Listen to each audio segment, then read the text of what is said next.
اللهم صل على سيدنا محمد القلوب ودوائنا وعافيته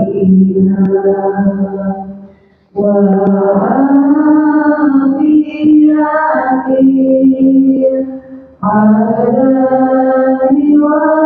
وشفعنا ونور الأبصار وإيائنا وعلى آله وصحبه وسلم. اللهم صل على سيدنا محمد القلوب ودوائنا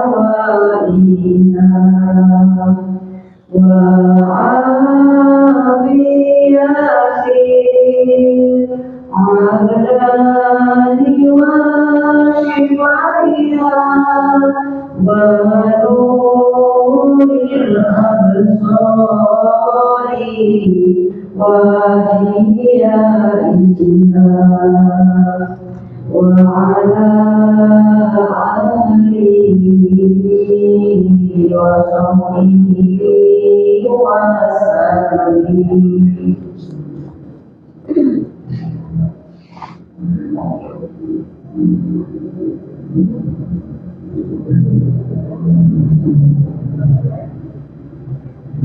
Allahumma salli salatan kamilatan wa sallim salaman taman ala sayyidina Muhammadin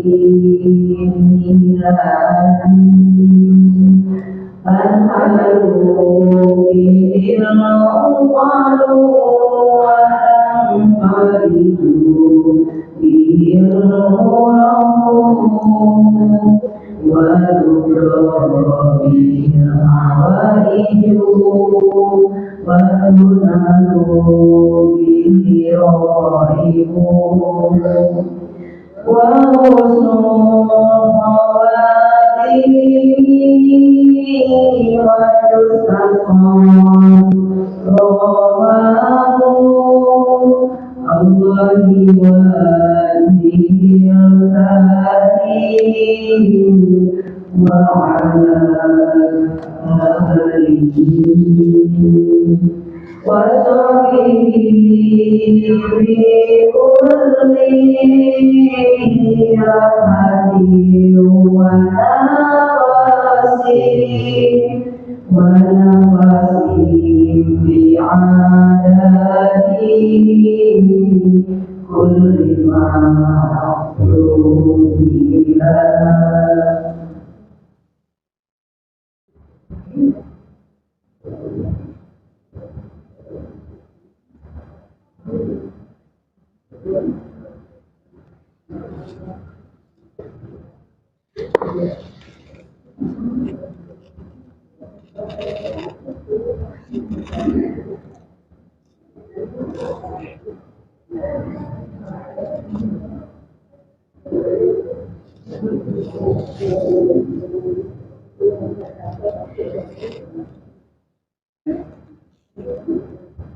وكل مجاهد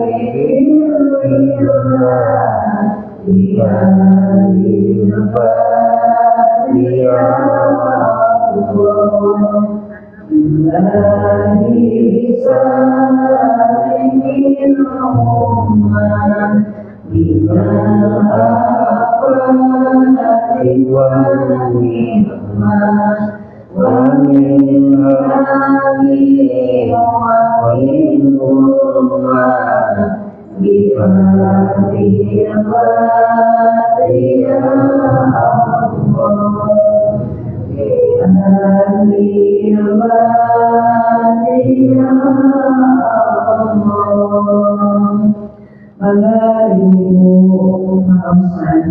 Assalamualaikum warahmatullahi wabarakatuh.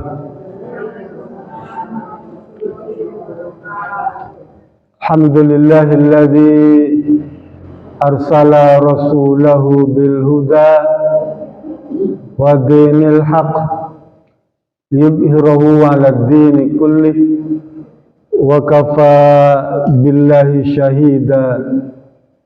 Asyhadu an la ilaha illallah wa asyhadu anna Muhammadan abduhu wa rasuluh iqraran bihi wat tauhida. Allahumma salli ala sayyidina Muhammad wa ala alihi wa sahbihi wa sallim tasliman mazida. Yang dirahmati Allah Subhanahu wa taala, ibu jamaah pengajian Majelis Ta'lim Al-Muhajirin, bil khusus ukhtina al-kiram, ketua Majelis Ta'lim beserta pengurus yang terus memfasilitasi pengajian kita di petang hari ini. Tentu saja seperti biasa kita awali dengan memanjatkan puji syukur kehadirat Allah Subhanahu wa taala atas berbagai karunia dan nikmat yang diberikan kepada kita sekalian, sehingga petang hari ini kembali kita dipertemukan dalam majelis ilmu yang senantiasa penuh rahmat dari Allah Subhanahu wa taala. Salam serta salam semoga juga tercurah pada junjungan alam Nabi besar Muhammad SAW, keluarganya, para sahabatnya, dan semoga juga kita termasuk di dalamnya yang senantiasa menteladani sikap dan perilaku beliau serta menjadikan Al-Quran dan Sunnah sebagai rujukan atau sumber hukum yang tertinggi. Tema kita pada petang hari ini atau pengajian kali ini akan mengambil judul apa? Sedang berpuasa boleh makan di undangan. Ya, bisa paham ya? Sedang berpuasa boleh makan di undangan. Nah, jadi kalau judulnya singkat aja, jadi maksudnya begini. Kalau kita sedang berpuasa sunnah, kita diundang makan, ya, kita boleh makan, gitu ya. Nah, ini akan ada rinciannya nanti.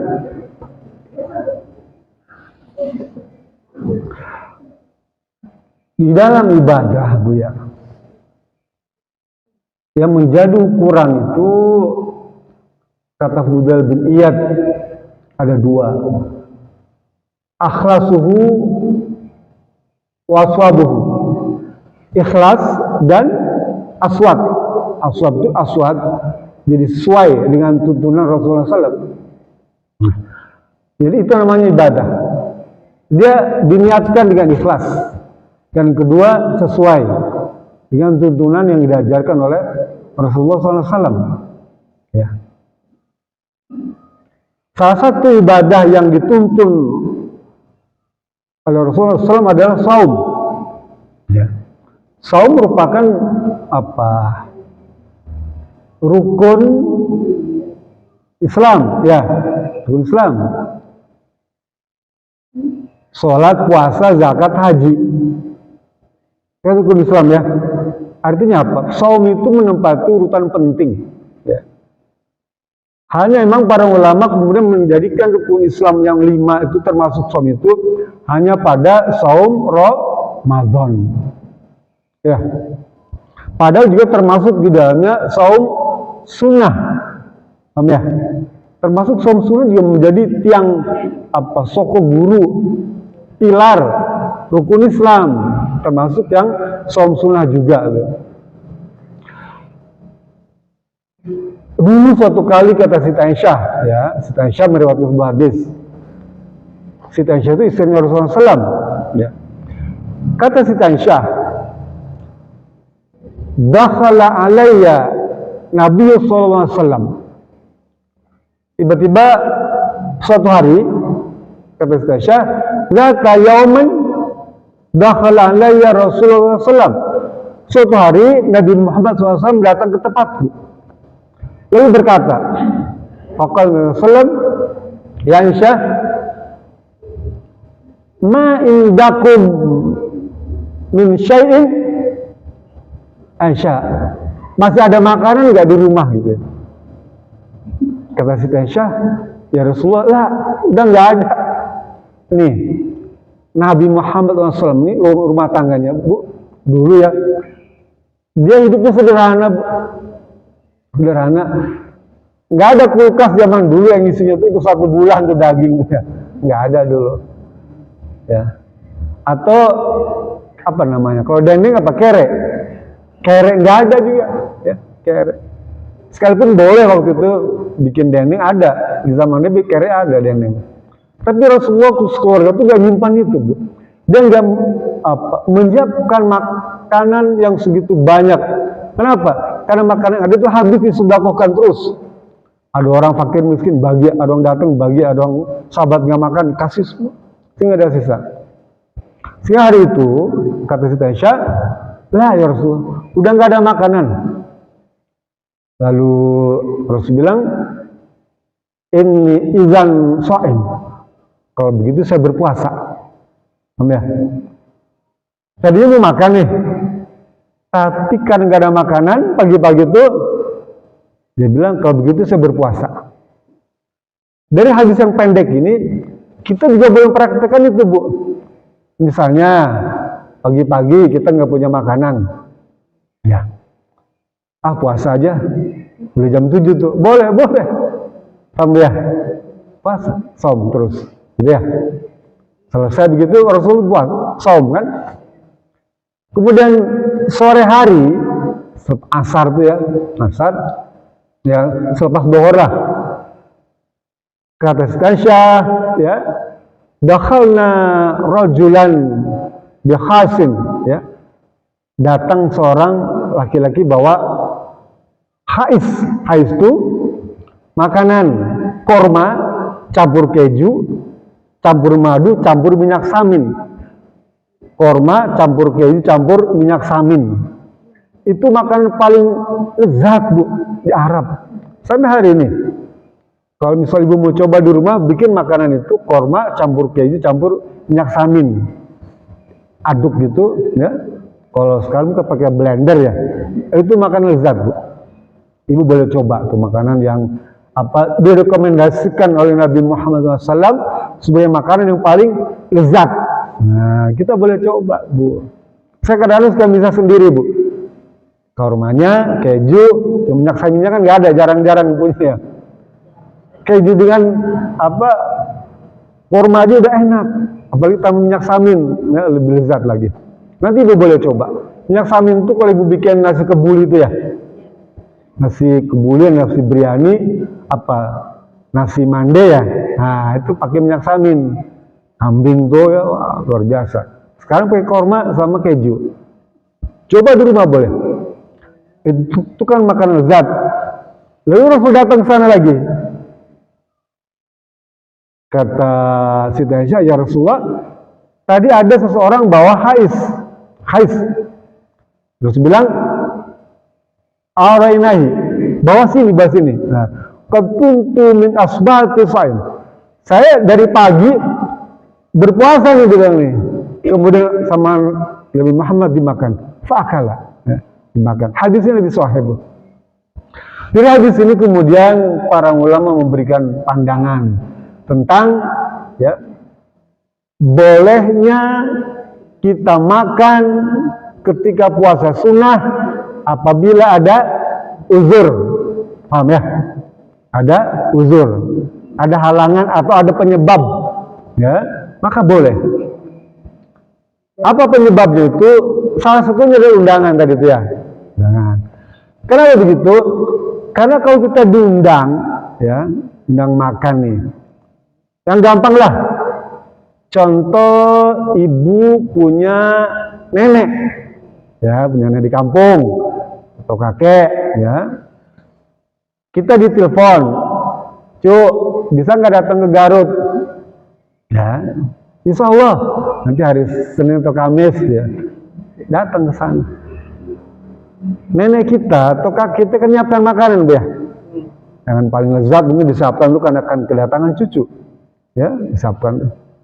Kita datang ke sana, disiapkan tuh makan segala macam tuh, wah makanan yang paling lezat ukuran di kampung kan ya. Ada pepes ya, terus tahu pepes ikan, ada putih, ada jengkol bakar kan itu ya. Wah, ada peda, ada jambal roti, wah udah macam-macam lah. Sampai tuang-tuang jambal roti kan makanan kita mah begitu ya, yang umum ya.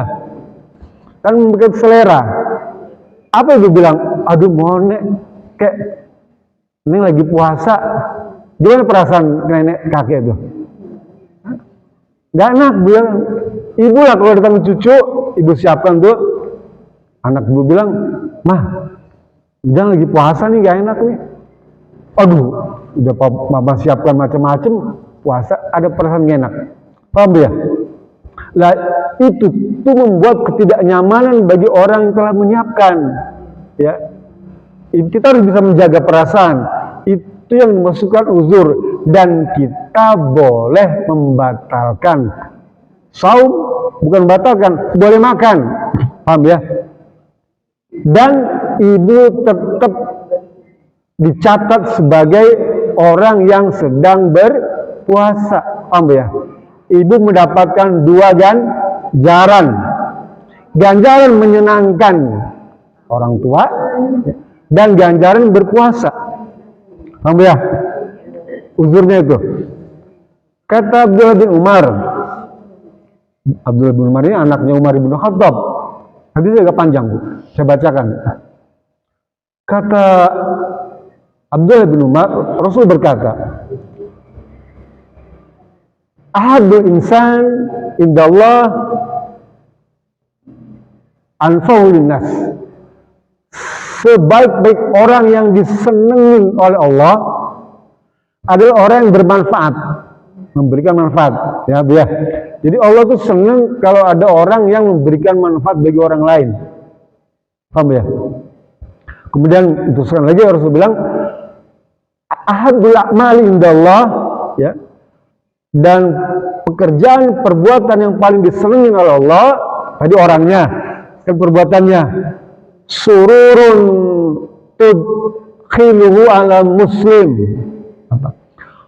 Membikin bahagia orang Islam, membikin senang orang Islam, membikin riang orang Islam, membikin gembira orang Islam, membikin bahagia orang Islam, itu amalan yang paling disenangin oleh Allah Subhanahu wa ta'ala.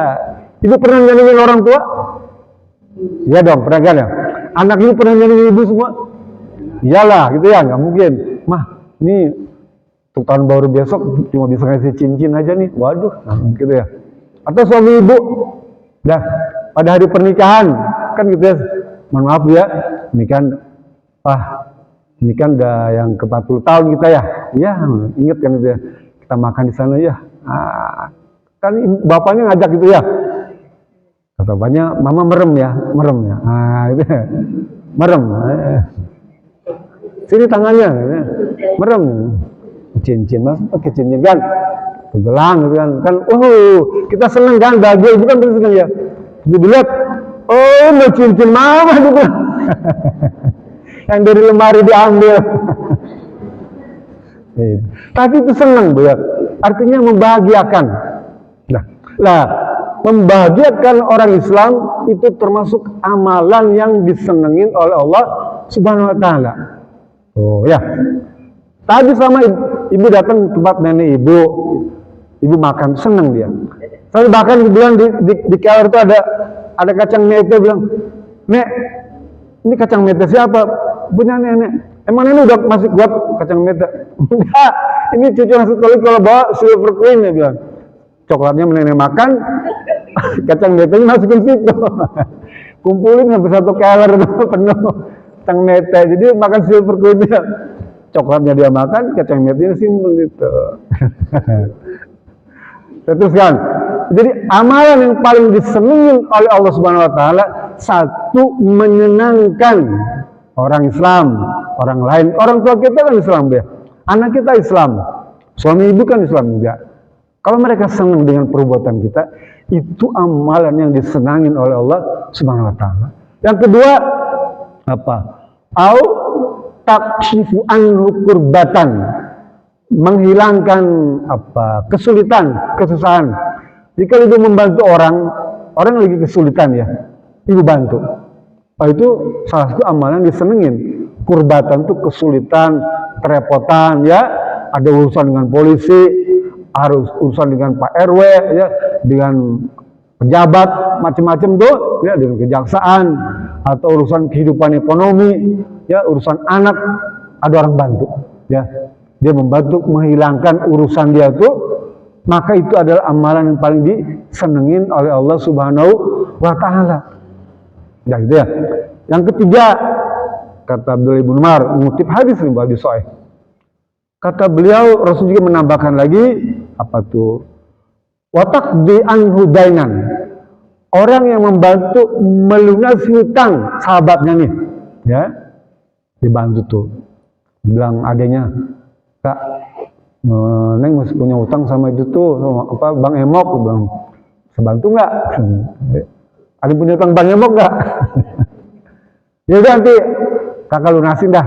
Lah, melunasi utang adik itu ya, itu amalan yang paling disenengin oleh Allah Subhanahu wa taala.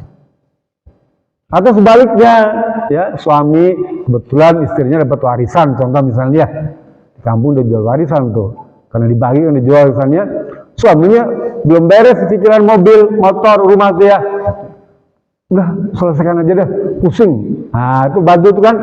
Lah ibu tuh termasuk orang yang disenengin oleh Allah Subhanahu wa taala karena meringankan ya beban dan buat orang lain senang. Itu luar biasa, Bu. Dan yang keempat, Rasul bilang apa? Watat rudu anhu ju'an, dan memberi makan orang yang kelaparan, ya, yang nggak bisa makan, fakir miskin, tuh, ya, ibu kasih dia beras, ya, ibu kasih dia nasi bungkus, tuh, ibu kasih dia sisa makanan kita tuh, senang tuh. Itu amalan yang paling disenangi oleh Allah Subhanahu wa taala. Yang kita kadang-kadang nggak peduli itu ya, padahal itu yang paling disenangi. Ya. Orang terfokus pada ibadah yang rutin, sholat, puasa, zakat, haji. Ada amalan disenengin tadi. Ya, saya teruskan. Jadi kalau kita sedang berpuasa sunnah, ini ceritanya puasa sunnah, Bu ya, bukan puasa wajib ya. Puasa wajib nggak bisa, Bu. Jadi puasa wajib tuh nggak boleh kita di undangan makan, nggak bisa. Ini puasa sunnah, ya. Puasa sunnah maka boleh. Kenapa begitu? Kata Abu Hurairah dulu Mahani. Abu Hurairah cerita tentang kedatangan Rasulullah SAW ke rumah Ummu Hani, paman, bibinya Rasulullah SAW. Dia datang, sama gitu juga ya. Kemudian kata Rasulullah SAW, ada minuman nggak?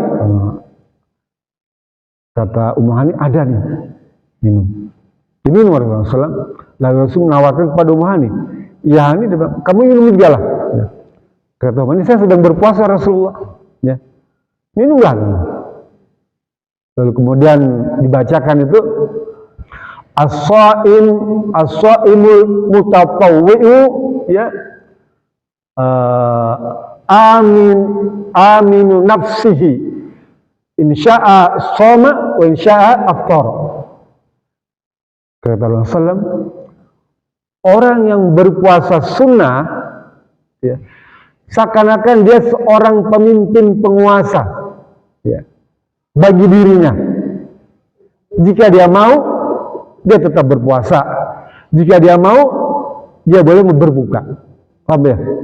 Orang yang puasa sunnah, kata Nabi ini, dia itu seperti pemimpin, penguasa, ya. Dia boleh melanjutkan puasanya, dia juga boleh berbuka, membatalkan puasanya. Paham ya?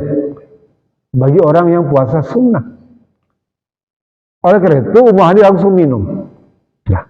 Dari hadis ini, kemudian para ulama juga membicarakan bolehnya orang berbuka ketika puasa sunnah jika ada uzur. Uzurnya tadi tuh. Contoh itu bertamu lah, misalnya ke rumah teman. Ya, bertamu ke rumah teman.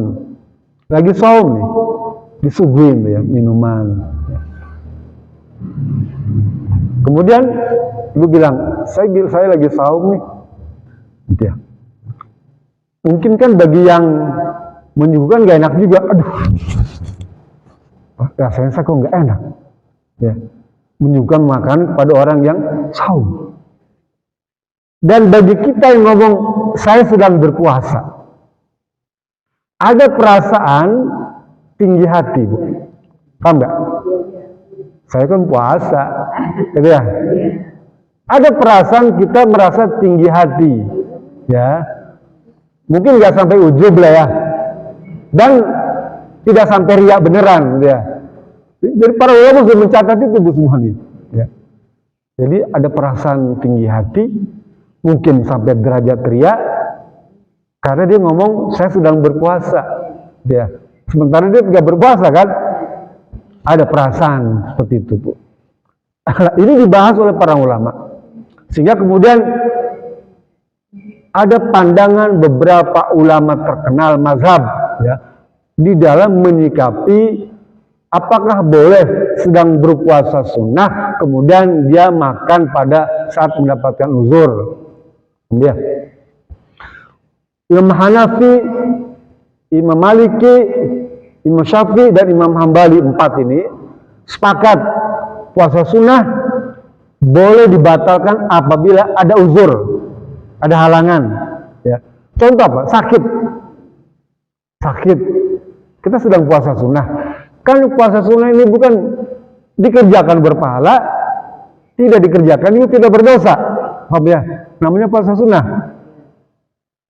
Sedang berpuasa sunnah, mazhab sepakat. Kalau ada uzur syar'i, sakit misalnya, atau harus ke dokter, atau ada urusan bencana alam yang memungkinkan untuk tidak melanjutkan puasa, maka itu dibolehkan. Paham ya? Dibolehkan. Dan dia dicatat tetap sebagai orang yang berpuasa, mendapatkan ganjaran berpuasa, Bu. Enak nggak, Bu ya? Contoh misal pagi-pagi malam udah niat, besok nanti saya puasa ayamul bid, ya, yang kata Nabi bilang apa tuh, Abu Hurairah merawakan, dia bilang ausani khalili salasatin, kekasihku, maksudnya Nabi Muhammad, berwasiat kepadaku dengan 3 perkara. Apa? 1, as-shaim salasu ayamin kulli syahrin, berpuasa 3 hari setiap bulan. Lalu kata Abu Darda, itu maksudnya ada tanggal 13, 14, 15. Ya, ayamul bid ya, pertengahan. Ibu udah niat nih, puasa ayamul bid nih. Ya. Pagi-pagi tiba-tiba sakit. Ya. Udah saum habis subuh kan udah saum, udah berpuasa. Tiba-tiba pagi-pagi sakit, perut, diare. Mungkin sahurnya kebanyakan makan itu ya, makan sopnya, ya, jadi sakit perut, mules. Aduh, dia bilang murus-murus kan, minum apa nggak bisa ditolong nih, terpaksa ke dokter atau minum obat. Itu boleh. Dan dia dianggap sebagai orang yang sedang berpuasa, Bu. Paham ya? Sedang berpuasa. Karena ada uzur syar'i. Atau misalnya ibu udah niat saum, pagi-pagi diajak bapak pergi ke kampung, safar, ya, pergi keluar kota. Maka itu juga boleh. Ibu batalkan saumnya, padahal memang sudah niat, ya, dia niat saum tuh. Karena ada uzur, pergi keluar kota. Kan puasa wajib aja, wajib nih. Kita boleh tidak berpuasa pada waktu safar kan? Tahu nggak? Waktu safar kita boleh tidak berpuasa. Apalagi puasa sunnah, ya. Maka dia dianggap sebagai uzur. Maka kepergian itu tidak mengurangi catatan amal saum, dan dia dicatat oleh Allah Subhanahu Wa Taala. Kata Rasulullah SAW, orang yang sedang berpuasa, kalau ada uzur itu, ya, ada alasan. Bagaimana kalau tidak ada alasan? Ya, tidak ada alasan. Oh, batalkan aja gitu ya. Ada dua pendapat. Kalau Imam Hanafi dan Imam Maliki, hukumnya haram. Paham ya? Nggak ada alasan. Dia puasa sunnah. Tiba-tiba batalin aja. Nggak ada alasan dia, nggak ada uzur. Gimana kita dapatin keterangannya? Di Al-Quran, surat Muhammad ayat 33 tuh. A'udzu billahi minasy syaithanir rajim. Bismillahirrahmanirrahim. Ya ayyuhalladzina amanu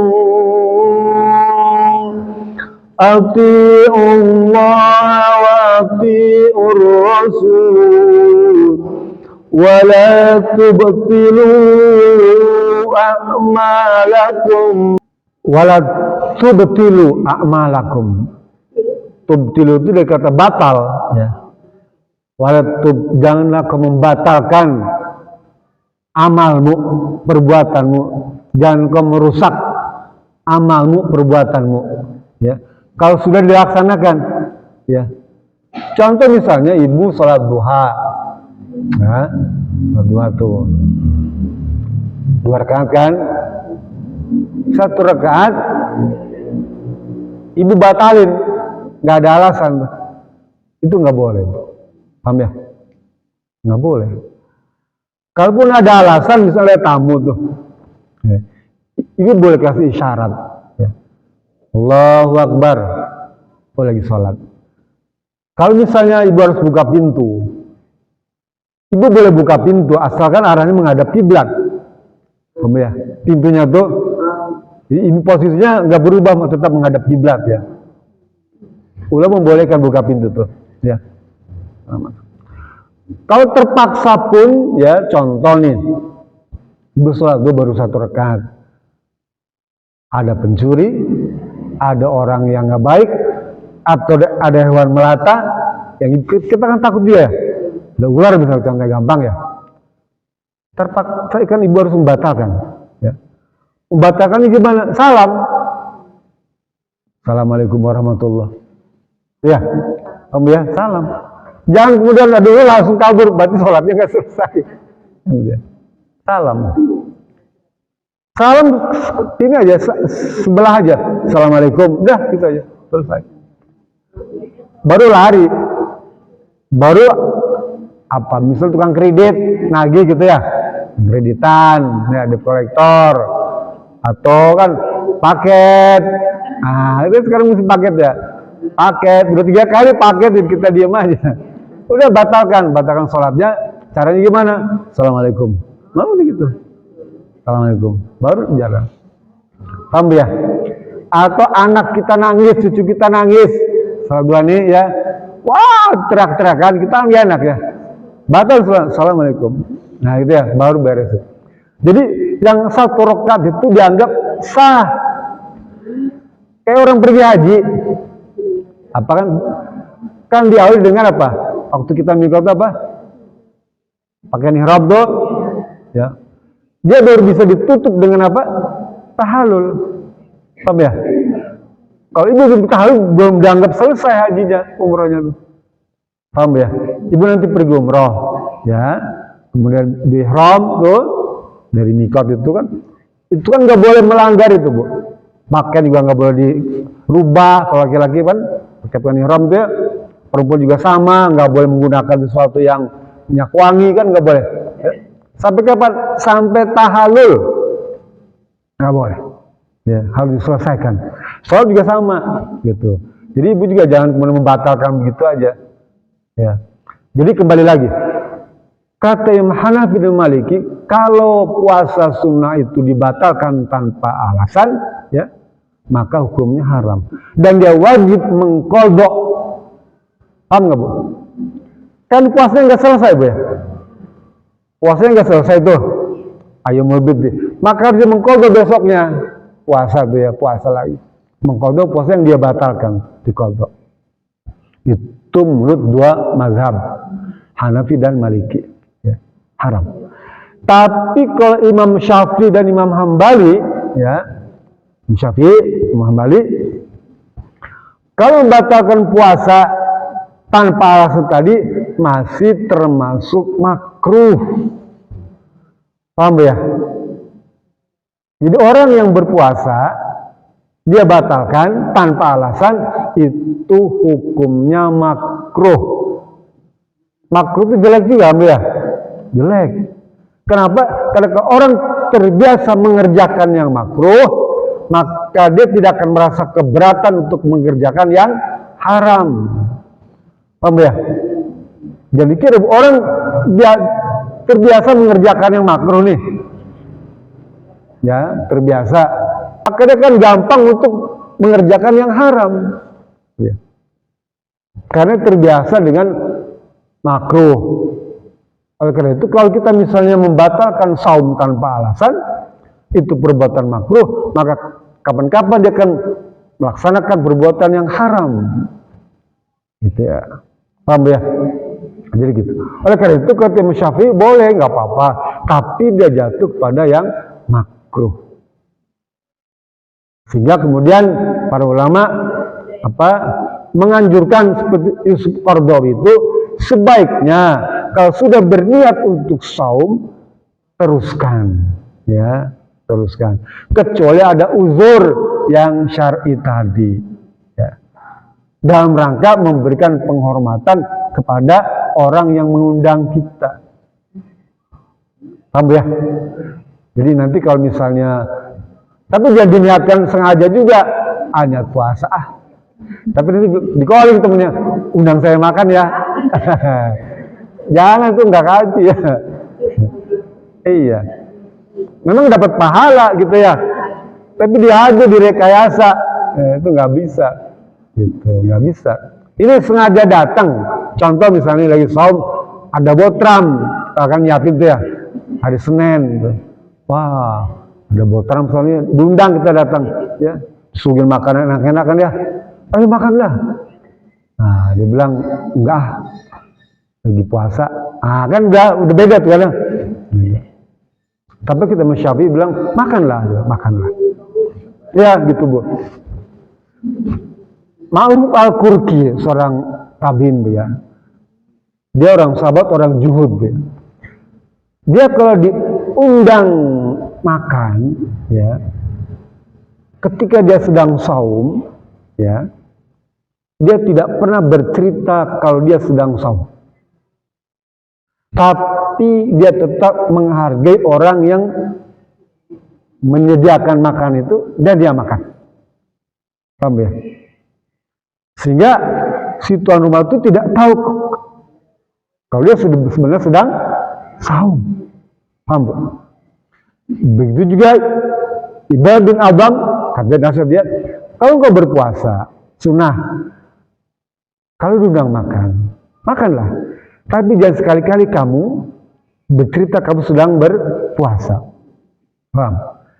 Kita juga yang menyediakan itu jangan nanya. Nggak boleh, Bu. Jangan kamu tanya tamu kamu itu puasa atau tidak. Jangan. Kadang-kadang kan kita suka ini, kalau tamu datang dia, pas mau pulang tuh, mau kemana buru-buru, makan dulu. Kan segitu ya. Tamu kita datang ke rumah, teman ibu lah, ngobrol kalau dulu kan nggak disuguhin aren, nggak disuguhin makanan kan. Begitu mau pulang baru, makan dulu. Kemana sih? Buru-buru bang, kita makan dulu. Bukan dari tadi nyiapinnya gitu ya. Tapi itu kan basa-basi bu ya, cuma basa-basi aja, basa-basi. Mau pulang baru ditawarin minum, tawarin makan gitu ya. Kenapa nggak dari awal gitu ya? Nah kita nggak boleh, kalau memang kita menyiapkan juga makan, suguhin aja, ya, suguhin. Ya. Kenapa? Karena selama makan itu di atas meja, maka malaikat akan mencatat kebaikan orang yang menghormati tamu. Sekalipun nggak dimakan, nggak diminum. Ya. Tapi kan ada tadi tuh anjuran Rasulullah SAW, kalau disuguhin makanan, minumlah. Ya. Dan tuan rumah tidak tahu kalau kita sedang saum, paham nggak? Itulah amal yang istimewa.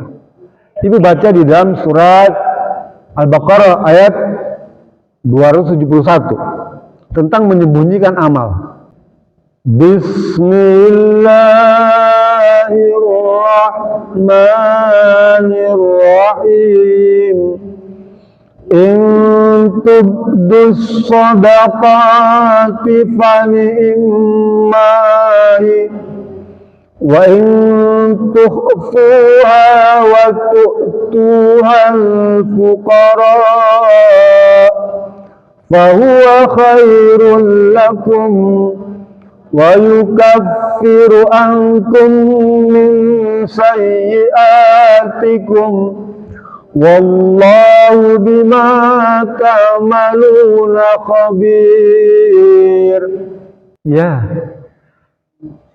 kalau kita memberikan sedekah, ya, diketahui orang tuh, itu baik, paham ya? Zakat, infak, sedekah, orang tahu kita bayar zakat, infak, sedekah, itu baik. Tapi kalau Allah Subhanahu Wa Taala, jika kamu menyembunyikannya, itu jauh lebih baik, paham ya? Menyembunyikan itu lebih baik. Dan Allah Maha tahu apa yang kamu kerjakan. Ya. Jangan menganggap bahwa Allah nggak lihat yang kita kerjakan sekalipun nggak diketahui. Paham ya? Ayat ini juga dikiaskan untuk saum. Saum kalau tidak diketahui oleh orang lain itu jauh lebih baik. Padahal saum itu amalan sudah tidak diketahui orang lain kan. Dan dari ibadah bu yang rahasia tuh satu zikir, dua saum. Zikir, ibu zikir dalam ya kumat hamid katanya ya, atau dalam hati kan orang nggak ada yang tahu kan. Ibu lagi masak, di hatinya baca la ilaha illallah, subhanallah, alhamdulillah, kan? Ibu lagi jalan naik angkot, kalbunya tetap berzikir, ya, bibirnya tetap bahasa berzikir, kan orang nggak ada yang tahu. Begitu juga saum, nggak ada yang tahu. Ya. Dan itulah istimewanya ibadah saum. Kalau tidak diketahui oleh orang lain. Para sahabat gitu semua. Sampai ada yang kata Ibn Abbas, agar orang lain tidak tahu kalau saum, suka dikasih minyak lemak bibirnya.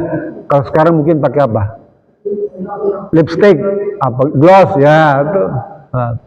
Bukan pakai BB oil, bukan. Supaya kelihatan basah gitu. Kelihatan nggak berpuasa. Itu. Bahkan rambutnya Ibn Abbas bilang saya sisir yang bagus biar kelihatan nggak nampak berpuasa.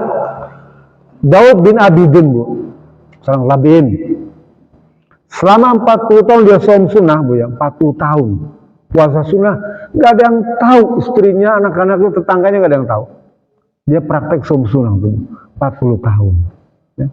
Bayangkan tuh. Jadi praktek amalan saum yang tersembunyi sudah banyak dipraktekkan oleh para sahabat dulu. Karena kan Allah Maha tahu, Maha melihat, sekalipun kita nggak cerita, ya, disitulah istimewanya. Ada 7 golongan, ya, yang akan dilindungi oleh Allah Subhanahu Wa Taala, di mana di hari tidak ada perlindungan kecuali dengan dari Allah Subhanahu Wa Taala. Ya. Salah satunya adalah orang yang bersedekah, zakat, infak dengan tangan kanannya, tangan kirinya tidak tahu. Maknanya apa? Tangan kiri, tangan kanan kan dekat ya. Tapi Rasul bilang dia nggak tahu tangan kiri itu kalau tangan kanannya sedekah. Maksudnya bukan berarti tangan itu ada matanya, enggak. Maksudnya kalau beramal itu nggak ada yang tahu, orang dekat pun yang nggak tahu. Nah, termasuk ibadah saum tadi. Sehingga sholat sunnah itu lebih baik dikerjakan di rumah. Sholat sunnah itu ya, sholat sunnah. Bagi laki-laki itu ya, di rumah. Ilal maktubah, kecuali yang wajib dikerjakan di masjid, gitu ya. Sholat sunnah ini baik di rumah. Gitu. Nah, jadi ada 7 golongan tadi itu. Yang kedua, orang yang senantiasa khalian, ya. Rajulun zakarallah khalian. Orang yang berzikir di rumah tuh, ya. Tersembunyi, ya. Artinya apa? Dibaca Quran, berzikir, wirid, berdoa itu di rumah tersembunyi, itu amalan yang disenengin oleh Allah Subhanahu wa taala, dan dia termasuk salah satu orang yang akan mendapatkan perlindungan di hari kiamat nanti, di mana tidak ada perlindungan kecuali perlindungan dari Allah Subhanahu wa taala. Paham ya? Jadi menyembunyikan saum. Jadi kalau ibu disuguhin makanan tuh nggak usah cerita sedang puasa, minum aja, gitu. Minum dan dicatat oleh Allah dia sebagai orang yang sedang berpuasa, sekalipun minum, sekalipun makan, ya. Kalau misalnya mau terusin puasa lagi boleh, ya boleh. Atau ibu setelah itu makan lagi nggak apa-apa juga, ya. Hanya memang dari sisi kesehatan, kalau ibu terbiasa menjaga makanan, ya teruskan saja saumnya. Artinya memang sengaja untuk mengosongkan perut. Misalnya ibu sedang diet, ya sekalianlah diet, karena cari hikmahnya kan bertamu dikasih es krim, ya makan es krim sebentar sedikit, ya udah batal kan dia puasanya. Tapi tetap ibu nggak usah makan, ya karena menjaga lagi diet kan, didobel kan, ibu dapat pahala puasa, ibu juga makan, ya dan diet juga bisa dilaksanakan. Coba itu hikmahnya banyak bu, ya. Praktek ibadah saum yang seperti ini di kita bisa dilaksanakan kalau kita mau. Ya. Tapi kembali lagi, kata Imam Hanafi dan Imam Maliki dan Yusuf Qaradawi, memang sebaiknya teruskan saja kalau tidak ada alasan yang membuat itu harus dibatalkan saumnya, ya. Jadi kalau misalnya nggak ada alasan yang penting spesial, mending diteruskan. Paham ya? Apalagi kalau kita rekayasa sengaja bertamu ke rumah teman, ya kita minta kasih makanan, ya jangan, ya nggak boleh tuh. Kan itu sengaja untuk, dan Allah Maha tahu kan. Tadi kan kita baca tuh, wallahu khabirum bima ta'malun. Allah itu Maha tahu akan apa yang kita kerjakan, termasuk dalam hati kita kan. Kalau hati kita cuma merekayasa, niatnya kurang baik, ya cuma cari-cari saja, Allah lebih tahu. Ya. Datang ke tempat undangan, ya sengaja kita saum, itu sudah sengaja kan, ya. Ini tidak direkayasa. Kalau misalnya kita datang ke undangan, kemudian memang tidak direkayasa, saum saja seperti Senin Kemis seperti biasa. Dia undangannya hari Senin misalnya, datang apa-apa. Makan di sana boleh makan. Kalau sekarang kan undangan itu suka dibagi 2 bu ya. Laki perempuan kan, laki-laki kanan, kiri perempuan gitu ya. Kiri dibagi 2 lagi. Yang bawa kado bawa amplop sebelah kanan, yang nggak bawa amplop bawa kado sebelah kiri. Lah kalau itu nggak bawa amplop, nggak bawa kado, ambil yang kiri, ke jalan dah ya. Nggak masuk makanan. Sekarang gitu. Kalau kondangan gitu kan dibagi 2. Gitu. Jadi kalau misalnya sengaja datang kondangan, ya disuguhi makan, boleh. Kalau misalnya enggak pun, ya kalau tuan rumahnya nggak keberatan, kelihatannya tuan rumahnya biasa-biasa aja nih. Kata Rasulullah dalam hadis Ummu Hani tadi, ya apa tuh? Kalau ingkana shaiman falyusalli. Hadisnya begini bunyinya bu. Hadis ini Imam Muslim ya, diriwayatkan oleh Abu Hurairah. Idza du'iya ahadukum, jika kalian diundang, undangan pertemuan atau berdoa, ya, ke kemudian wanta shaim, sementara kamu berpuasa, ya, kita diundang pergi itu, sementara kita berpuasa. Terus bilang, wa in kana shaimun falyusalli, wa in kana muftirun falyat'am. Kalau kamu sedang berpuasa, kamu boleh berdoa, mendoakan tuan rumah itu. Paham ya? Barakallahuma wa barakalaikuma wa jambaikuma fi khair. Kalau dengan pernikahan kan, kita doakan. Dan kita nggak usah makan. Ya. Karena kelihatannya tuan rumahnya biasa-biasa aja nih. Kan kalau orang hajat kami nggak peduli kan. Paham nggak? Di pesta. Pengantin kan di depan tuh ya. Kita makan nggak makan pun ya nggak tahu. Paham ya? Nggak tahu dia, kita makan nggak urusan, nggak peduli. Lah, Rasul bilang kalau seperti itu tuh, falyusalli, doakan dia, ya, doakan. Tapi kalau kamu nggak puasa, makanlah, paham ya? Makanlah, makan. Kalau kita nggak puasa makan, disunahkan makan itu makan sunnah. Kalau kita misalnya sedang berpuasa, kita boleh mendoakan tuh. Iza dunya ahadukum, ya. Lah, para ulama lagi kalau misalnya undangan tadi kelihatannya tuan rumah nih bukan resepsi lah ya, kalau resepsinya undangan rumah, arisan tuh, tuan rumahnya menyiapkan, kan kelihatan satu persatu ya, ibu sedang berpuasa, ya katakan.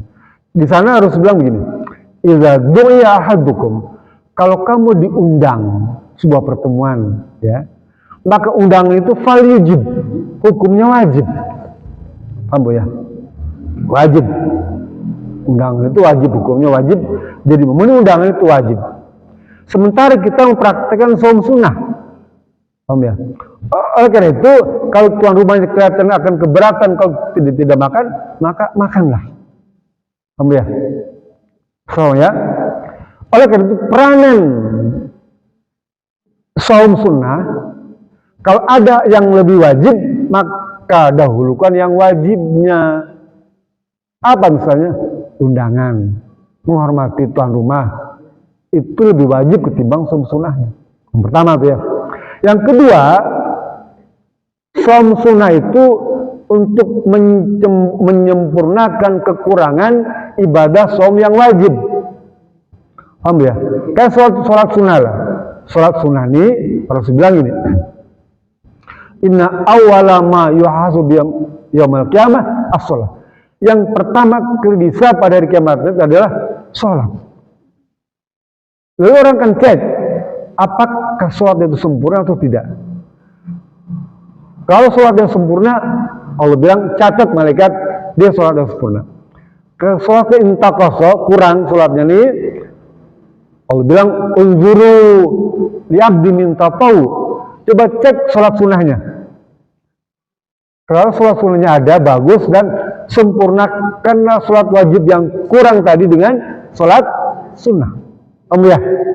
Nah, hukum Islam itu mengkiaskan sholat ini dengan saum. Jadi kalau saum wajibnya itu kurang sempurna, ada gangguan, maka cek saum sunnahnya. Nah, saum ini untuk melengkapi, menyempurnakan saum wajib yang belum sempurna. Kan enak dia.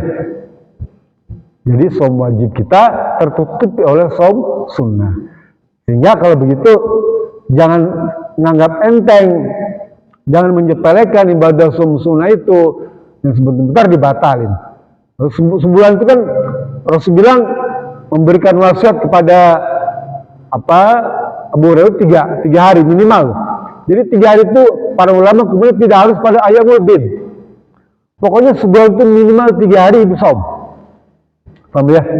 Kalau bisa minimal 3 hari dalam sebulan itu saum. Boleh setiap hari Senin, boleh setiap hari Kamis, atau boleh tanggal 13, 14, 15. Boleh. Paham ya? Coba kalau puasanya Nabi Sulaiman itu, Nabi Daud. Puasanya Nabi Daud itu selangsar itu kan berat ya. Ini terlalu berat. Tapi ada orang mengerjakan itu.